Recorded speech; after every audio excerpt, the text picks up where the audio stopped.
চিরহতভাগ্য। বাসায় পারিবারিক বিরাট কোনো অনুষ্ঠান চলছে। বাড়ি ভর্তি আত্মীয় স্বজন, খালারা এসেছে, মামা মামি, ফুফা ফুফু, কাজিনরাও এসেছে। কাজিনদের অনেকেরই বিয়ে হয়ে গেছে, কারো কারো বাচ্চা কাচ্চা আছে। বাচ্চারা একদণ্ড বসে থাকার পাত্র না। ওই হুল্লোড়ে পুরো বাড়ি গম গম করছে। রাতে শুরু হলো কনসার্ট। শহরের নামি দামি ব্যান্ড দলকে ভাড়া করা হয়েছে। ছেলে ছোকরার দল নেচে গিয়ে আনন্দ করছে। গভীর রাত, আনন্দ ঘন মুহূর্তগুলো যেন শেষই হচ্ছে না। আনন্দ আর আনন্দ। এমন সময় বাড়ির পেছনের দেয়াল টপকে একদল ডাকাত ঢুকে পড়ল। ঢুকেই মেন সুইচ অফ করে দিল। কেউ কিছু বুঝে ওঠার আগেই শুরু করে দিল ভাঙচুর। মুহূর্তেই সব কিছু ভেঙে চুরে তছনছ করে দিল। এরপর শুরু হলো প্রচণ্ড গোলাগুলি। গুলি করে ঝাঁঝরা করে দিল সবাইকে। নৃশংস হত্যাকাণ্ড।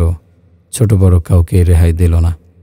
এরপর চলতে লাগলো লুটপাট। বাড়ির ভেতরের আলমারি, সিন্দুক, শোকেস ভেঙে মূল্যবান অনেক গহনাগাটি লুটে নিল।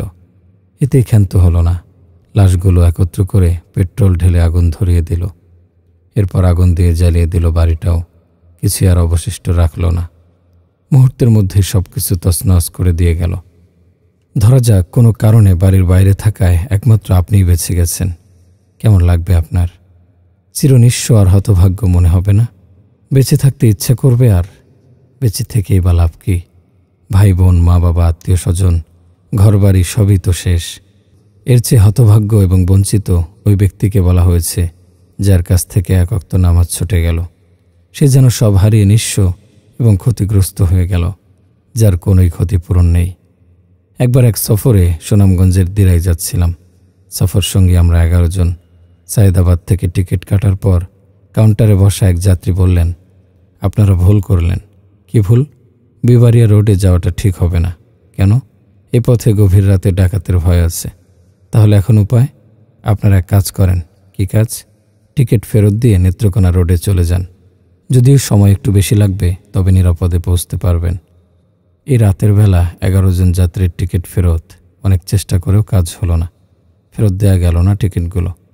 সায়েদাবাদ থেকে বাস ছাড়লো রাত 10টায়। বিবারিয়া পার হতেই 1:30টার মতো বেজে গেল। সাথীরা যানবাহনে চলার আদব, ব্যক্তিগত আমল সেরে প্রায় সবাই ঘুমোচ্ছিলেন। আমার ঘুম আসছিল না। জানালা দিয়ে বাইরে তাকিয়ে রইলাম। ঘুটঘুটে অন্ধকার বাইরেটা। অনেক দূরের ঘরবাড়িগুলোর টিমটিমে আলো চোখে পড়ছিল। হঠাৎ বেশ শব্দ করে গাড়ি ব্রেক করলো ড্রাইভার। সামনে অনেকগুলো গাড়ি দাঁড়িয়ে আছে। এত রাত এখানে জ্যাম, ব্যাপার কি? গ্রাম্য একটা ছেলে দৌড়ে এসে গাড়িতে উঠে যা বলল শুনে আমাদের আত্মারাম খাঁচা ছাড়তে উদ্যত। সামনে ডাকাতি হইতেছে, বাঁচতে চাইলে গাড়ি ঘোরাইয়া ফেলেন বলেই ছেলেটা দ্রুত নেমে পড়ল। চাচা, আপন যান বাঁচা। আমাদের ড্রাইভার পরিমরি করে গাড়ি ঘুরিয়ে ফেললেন। তার দেখা দেখি অন্য গাড়িগুলো। একজন সাধারণ গ্রাম্য ছেলের কথায় আমাদের কত না বিশ্বাস। অথচ চিরসত্যবাদী নবী মুহাম্মদ সাল্লাল্লাহু আলাইহি সাল্লাম একবার দুবার নয়, বারবার নামাজের কথা বলেছেন। নামাজ না পড়লে জাহান্নামের জ্বলন্ত আগুনের ভয় দেখিয়েছেন। অথচ আমরা এমনই হতভাগা, আগুনের দিকেই দ্রুত বেগে ছুটে যাচ্ছি। পাপের বোঝাই হওয়া জীবনের গাড়িটা আর কত সামনে এগিয়ে নেব? পেছনে ফেরানোর সময় কি এখনো আসেনি? কি আপনি এটা কি করছেন? দেখতেই তো পাচ্ছেন মদ খাচ্ছি। আপনার কি একটু ভয় করছে না? ভয় করবে কেন? আপনি জানেন না মদ খাওয়া হারাম? জানি তো। কি করব? এখানে এত বেশি মদ পাওয়া যায়, না খেয়ে উপায় দেখছি না। প্রিয় দর্শক, উপর্যুক্ত কথোপকথনে কিছু কি বোঝা গেল? যায়নি মনে হয়। আসুন নিচের ঘটনাটা শুনি। আপনার এলাকায় একটা খুন হয়েছে। নৃশংস হত্যাকাণ্ড। ভিকটিমের শরীরের বিভিন্ন স্থানে জখমের দাগ। খুনি বড় নিষ্ঠুর, ভয়ঙ্করভাবে খুনটা করেছে। ছুরি দিয়ে খুঁচিয়ে খুঁচিয়ে নিহতের শরীরটা চালনির মতো করে দিয়েছে। পুরো এলাকায় খবরটা মুহূর্তে ছড়িয়ে গেছে। এলাকা জুড়ে আতঙ্ক।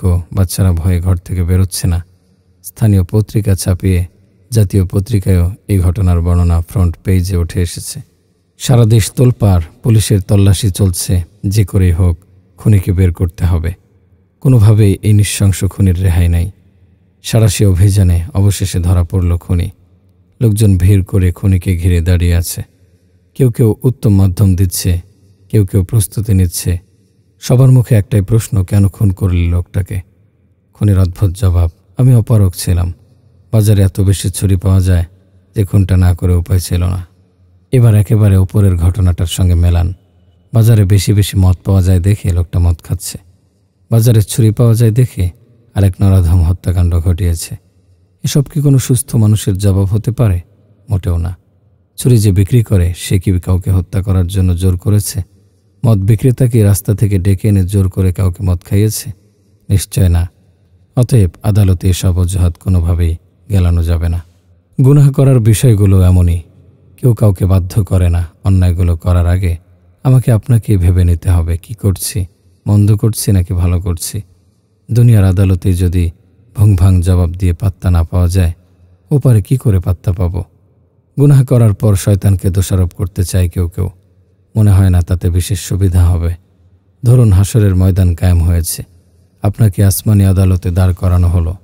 আপনি দোষী, জীবনে অনেক অন্যায় অপরাধ করেছেন, কারো হক মেরেছেন, কাউকে কটু কথা বলেছেন, গীবত করেছেন, মাপে কম দিয়েছেন, মিথ্যা সাক্ষী দিয়েছেন, সুদ ঘুষে জড়িত ছিলেন, নামাজ ছেড়েছেন, মোট কথা প্রকাশ্যে বা গোপনে আল্লাহর নাফরমানি করেছেন। আপনাকে প্রশ্ন করা হলো, কেন এমন করেছেন? আপনি বললেন, আমার কি দোষ, শয়তান আমাকে দিয়ে এসব করিয়েছে। এখন যদি শয়তানকে হাজির করা হয়, সে স্পষ্ট গলায় বলবে, ওহে নরাধম, আমাকে কেন দোষারোপ করছো? আমি কি কখনো তোমার সামনে গিয়েছি, নাকি হাত ধরে জোর করে কোনো কিছু করিয়েছি? বরং আলেম ওলামারা তোমার কাছে গিয়ে কোরআন হাদিসের কথা শুনিয়েছেন। দিনী ভাইয়েরা তোমার দুয়ারে গিয়ে হাত জোর করে বলেছেন, প্রিয় ভাই, দিনের পথে এসো, আল্লাহর হুকুম মানা, নবীজির তরিকায় চলা, দুনিয়া ও আখেরাতের কামিয়াবি। কই তুমি তো তাদের কথা শোনোনি, গুরুত্বই দাওনি। মোল্লাদের বাকু আজ মনে করে তুড়ি মেরে উড়িয়ে দিয়েছ, অথচ আমাকে না দেখেও বলছো আমি তোমাকে পাপ কাজে পরিচালিত করেছি। আফসোস তোমার আজকের অবস্থার ওপর।